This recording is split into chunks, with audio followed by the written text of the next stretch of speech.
മാതാവും സുഹൃത്തും ചേർന്ന് മലപ്പുറം തിരൂരിൽ 11 മാസം പ്രായമായ കുഞ്ഞിനെ കൊലപ്പെടുത്തിയ കേസിൽ മൃതദേഹാവശിഷ്ടം കണ്ടെടുത്തു. തൃശൂർ റെയിൽവേ സ്റ്റേഷന് സമീപമുള്ള ഓടയിൽ നിന്നാണ് ബാഗിൽ ഉപേക്ഷിച്ച നിലയിൽ മൃതദേഹത്തിന്റെ അവശിഷ്ടങ്ങൾ കണ്ടെത്തിയത്. 3 മാസം മുമ്പാണ് തമിഴ്നാട് സ്വദേശിയായ യുവതിയും സുഹൃത്തും ചേർന്ന് കുഞ്ഞിനെ അതിക്രൂരമായി കൊലപ്പെടുത്തിയത്.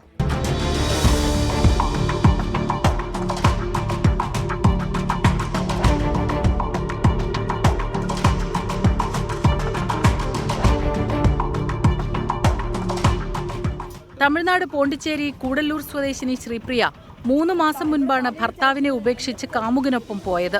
ശ്രീപ്രിയയ്ക്ക് 11 മാസം പ്രായമായ കുട്ടി ഉണ്ടായിരുന്നു. കുഞ്ഞിനെ അന്വേഷിച്ച് ഇന്ന് ഭർത്താവ് തിരൂരിലെത്തിയപ്പോഴാണ് വിവരം പുറത്തറിയുന്നത്. കുട്ടിയെക്കുറിച്ച് ചോദിച്ചപ്പോൾ പരസ്പര വിരുദ്ധമായ കാര്യങ്ങളാണ് ശ്രീപ്രിയ പറഞ്ഞത്. സംശയം തോന്നിയതോടെ പോലീസിനെ വിവരമറിയിച്ചു. കുട്ടിയെ കാമുകനും പിതാവും ചേർന്ന് കൊലപ്പെടുത്തി എന്നാണ് യുവതിയുടെ മൊഴി. തുടർന്ന് തിരൂരിൽ നിന്നുള്ള പോലീസ് സംഘം യുവതിയെ എത്തിച്ച് നടത്തിയ പരിശോധനയിലാണ് തൃശൂർ റെയിൽവേ സ്റ്റേഷന്റെ 2ാമത്തെ പ്രവേശന കവാടത്തിന് സമീപമുള്ള ഓടയിൽ നിന്ന് മൃതദേഹാവശിഷ്ടങ്ങൾ ലഭിച്ചത്.